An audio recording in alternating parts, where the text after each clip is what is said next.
आप सबका बहुत बहुत स्वागत है सबसे प्रमाणित एकमात्र चैनल पे। जीवन का सबसे अहम सूत्र और खुशहाली का सूत्र पति पत्नी हैं, दोनों के बीच जो गहरा संबंध है, भावनात्मक, शारीरिक, मानसिक, इन सब चीज़ों के साथ साथ आपका जो जीवन का पहिया है वह सुचारू रूप से चलना चाहिए।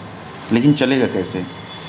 यहाँ तो लोग शादीशुदा जीवन में हाँ कर रहे हैं, अर्थात एक दूसरे को देखना तक पसंद नहीं करते, लड़ाई झगड़ा होते हैं, तलाक तक बात आ जाते हैं। तो इतनी समस्या क्या है?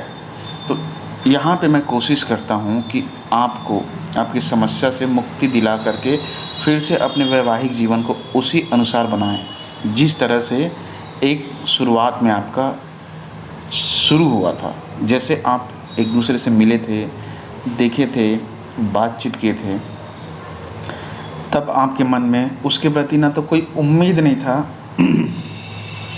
और ना ही किसी प्रकार से कोई समस्या या फिर किसी भी प्रकार से आपको कोई लड़ाई झगड़े वाली बात ही नहीं थी। कारण क्या है?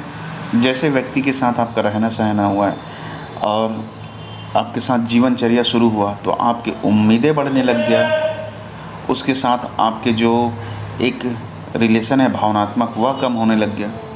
तो इन्हीं सब चीज़ों से मुक्त होकर के, इन्हीं सब तकलीफ़ों को मुक्त करके आपके जीवन को खुशहाल और सुखमय बनाने के लिए बहुत ही पावरफुल और सटीक मंत्र बताया जाता है। क्यों? क्योंकि जीवन तो एक ही बार मिला है, शरीर भी छूटना तय है। तो भाई जब उसे छूटना ही है तो अच्छे से जी करके यहाँ से जाओ। क्योंकि आप चाहोगे तो भी, नहीं चाहोगे तो भी व्यक्ति का शरीर तो छूटना तय है, हर एक का, आपका, मेरा, सबका। तो बात यह आता है कि आपको ऐसे क्या चीज़ों को अप्लाई करना पड़ेगा आपके जीवन में, ख़ास तौर से शादीशुदा जीवन में।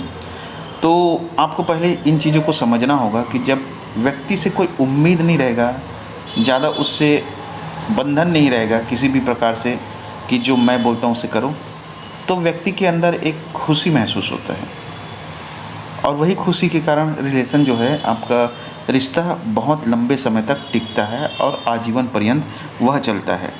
लेकिन जैसे आपकी उम्मीदें और आरोप प्रत्यारोप बढ़ना शुरू हो जाएगा, व्यक्ति एक तरह से आपके लिए दुश्मन सा महसूस होने लगता है। तो जाहिर सी बात है फिर रिश्ता कहाँ टिकेगा?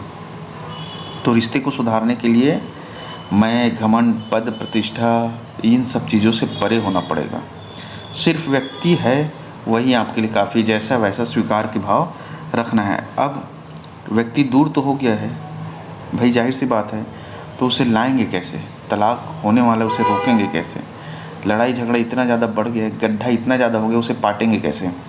तो उसी के लिए यह गुरु मंत्र है, मैं आपको दे रहा हूँ। बहुत ही सटीक उपाय है।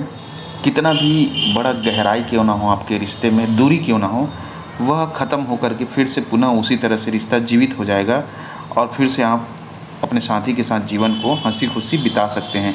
लेकिन फिर से वह गलती ना करें। करना क्या है? रात्रि में सोने के बाद, व्यक्ति के सोने के बाद 3, 4, 5 बजे उसके फ़ोटो को लेकर के उसका नाम को जाप करना है कम से कम 15 से 20 मिनट, और 1 गिलास पानी को अपने तकिए के पास रखना है। जैसे उठेंगे सबसे पहले उसी पानी को पीना, बिना कुछ किए, मुँह कान धोए, बिना कुछ भी किए। सबसे पहले पानी पी जाना, उसका नाम लेकर के 3 बार फूंक मार के फिर चमत्कार